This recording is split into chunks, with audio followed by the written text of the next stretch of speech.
is going on, everybody? Welcome back to the channel. Well, I've got another video for you guys that I scraped up from some footage that I had.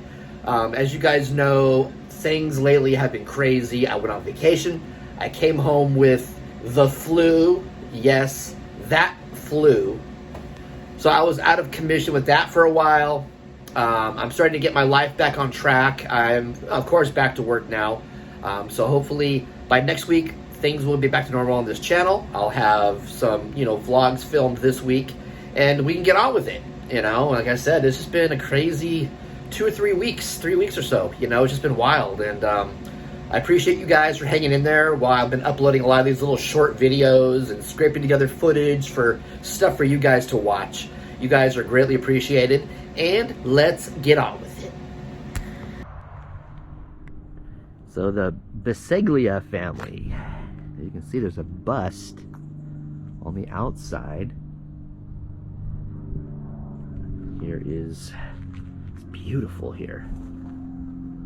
There's these beautiful statues on each side.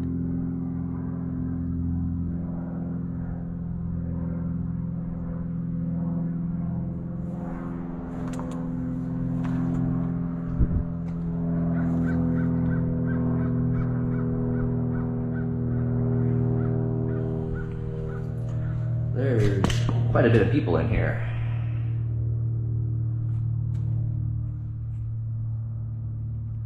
So this family owned a cannery in San Jose, California here. It says the extended Biseglia family ran the cannery. Joseph, Alphonse, Bruno, and Pasquale Biseglia and Filipina de Rosa family came to the United States in 1885 and initially farmed. They set up their first cannery in Morgan Hill in 1903. Then moved to Gilroy in 1913. They moved to the cannery to Monterey Road in San Jose. Soon after, they relocated the cannery to San Jose by 1919. The Biseglia Brothers Canning Company was the largest cannery in the world and employed 1,000 workers. The company also made and sold wines before and after Prohibition. And it's Clara Biseglia, sister of the Biseglia Brothers, started running the cannery in 1919. She had come to the U.S. in 1900 as a 2-year-old. She married Dr. Henry Zanger and inherited land in Pacheco Pass from the brothers in 1938. It says in 1922, the Biseglia brothers founded the San Jose Warehouse Company to act as a public warehouse for themselves and others. The California Railroad Commission case for the warehouse company explicitly notes that there were no existing public warehouses near the Biseglia Brothers cannery and that the warehouse would likely be used only by the cannery. Wow. Definitely a cool find.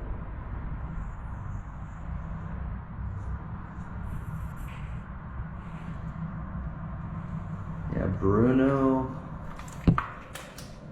Alphonse is up top. Pasquale, yeah, all the guys who were running the cannery and started it. Very, very cool.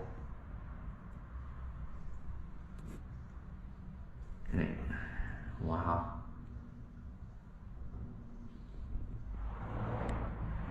That is a awesome bust. I do believe is Alphonse. You guys can see that, which is really cool. Look at this one with the gate around it. Beautiful. It's rusted, as you can see.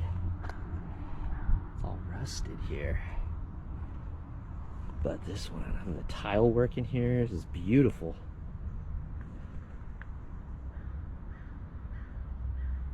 Let's go up in here and check it out. Check out the stone.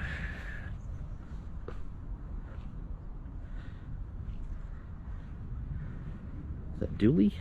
Is the name?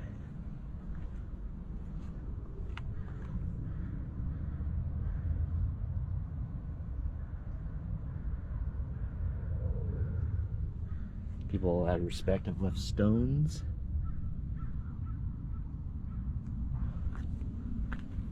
I'm not sure there's anything around back. Anybody specified? No.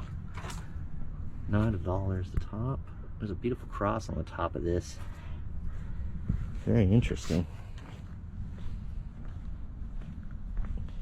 And in the middle of the path here, it says PC Let's just do that. I think I found out a little bit about, it was George W. Dooley, birth unknown, death unknown, and it said information from cemetery records, online, aged 33 years. Final resting place of Peter H. Burnett. He was born November 15th, 1807 and died May 17th, 1895 in San Francisco, and he was born in Nashville, Davidson County, Tennessee, USA. Now, what is interesting about Mr. Burnett here is he is, or was, the first governor of California. As you can see, here's a plaque placed on his stone. There's one here, the National Society, Daughters of the American Colonists. And then here is his inscription on his stone here. November 15th, 1807, died May 17th, 1895. I believe in God. I love God and I will obey God, it says on there. And then down here, there's a little plaque in honor of Peter Hardman Burnett, first governor of California, placed by the California State Society, Daughters of the American Colonists, August 28th, 1990. This was placed here in 1990. And he was originally lured to California during the gold rush, practiced law also, and then later on became first governor of California.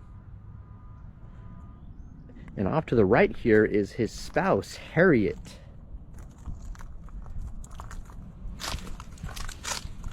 She was born February 23rd, 1812, died September 19th, 1879. In the Holy Catholic faith, aged 67 years, 6 months, and 26 days.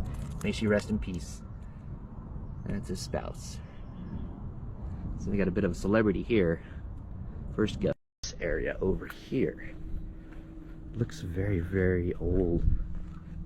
Back in over here. Another piano.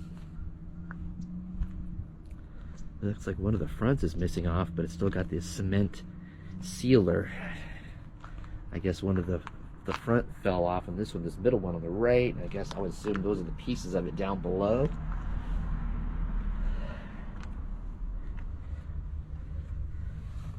Wow. And it just says mother. Father? Aldo? And Clara. And this one right here is blank. Interesting.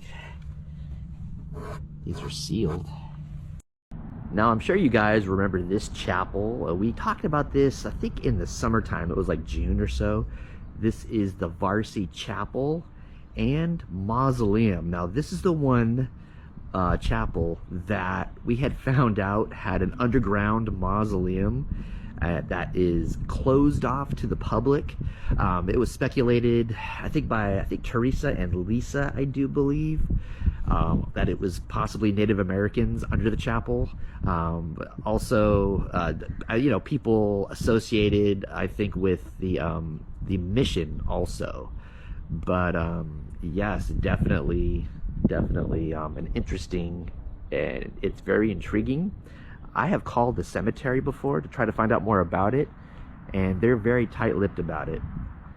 Now, the guess here is the reason why people aren't allowed in there anymore. It's closed to the public.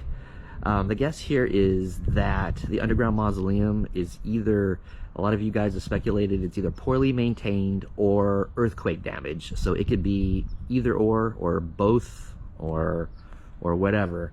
But the cemetery office itself does not really talk a whole lot about it. And they don't really, the people who work in there nowadays, I guess, say they don't know a whole lot about it. It was just closed to the public. I think what did they say, back in the 50s? Definitely, I had a subscriber a while back in the video that I did last time say that when he was a kid back in the 80s, when he was a teenager, he used to be able to go into this chapel, and at the back end of the chapel there was a stairway leading down to the underground mausoleum, and that there was just a gate at the end. And he said he was able to shimmy through the bars and get in there as a teenager and take pictures inside there. He had said he was going to try to find the pictures for me. I would assume he never did, because I never heard back from him. But now I hear there's a actual door. If you were able to be able to get into the chapel here, there's an actual door that blocks the stairway off anyway. But I'm intrigued because, like I said, the cemetery really doesn't know a whole lot about it, or they're just being tight-lipped because of, you know, possibly the damage down below, and probably it's not structurally sound, you know, safe to go down there, I'm sure.